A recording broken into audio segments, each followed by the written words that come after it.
The third-party customer relations phone call. This call guide is highly effective for sales managers, BDC people, anybody that's calling somebody else's customer on behalf of a salesperson. This is excellent for unsold showroom traffic, and portions of this can work in different types of other follow-up calls as well. It's important to remember this is a guide, not a script. The beats of the call guide are much more important than the actual words, and this is a great call guide to set appointments when you're calling on behalf of somebody else. Hi, buyer. Thank you for taking my call. This is Kyle from Most Important Things, just to give the buyer a second to catch up with what you're talking about.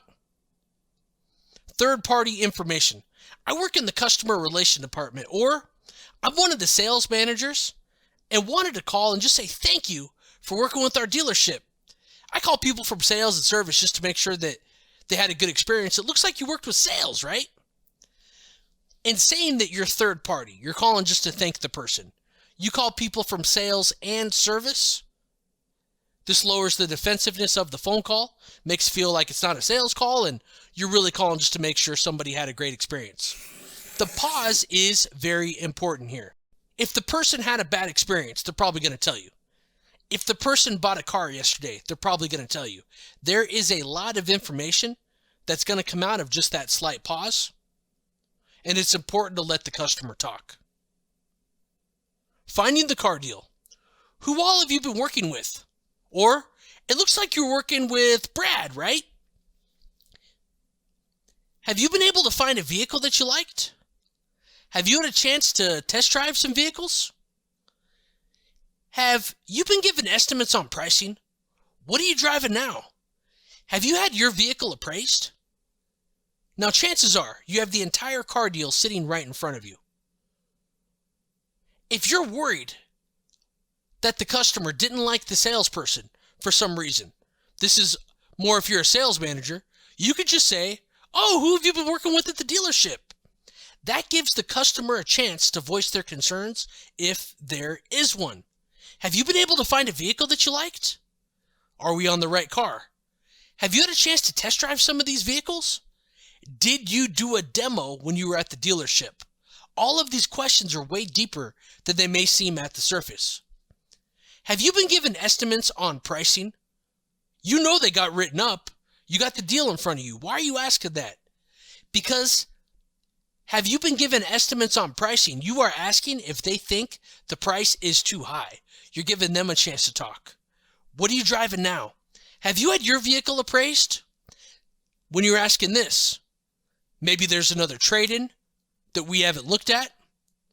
Maybe they thought their appraisal was too low. You could find the deal and rework things. Now, there's a couple different closes down at the bottom of this call guide. The most popular one, especially in the automotive space, is right at the top.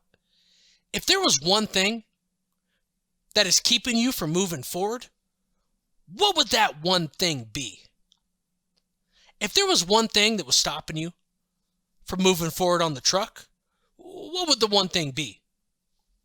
Isolate the objection and then use that to set up the appointment.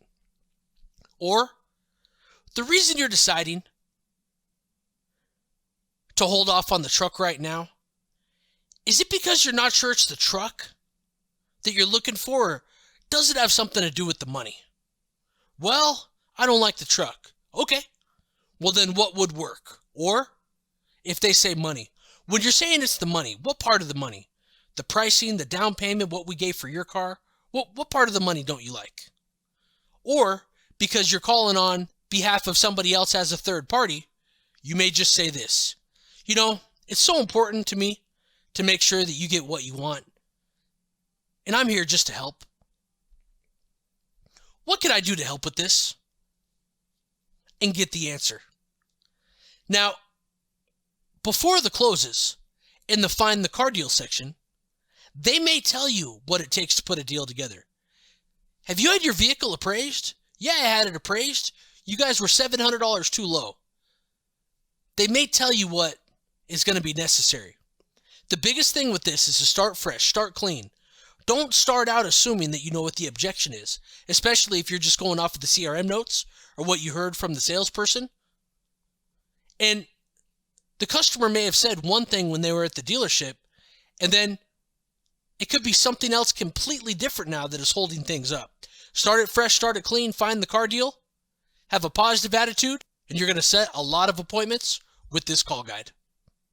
Drop us a comment, press like, hit subscribe for content daily. If there is a video you have been scouring the internet looking for in regards to training, let us know. We'll make sure we get it shot.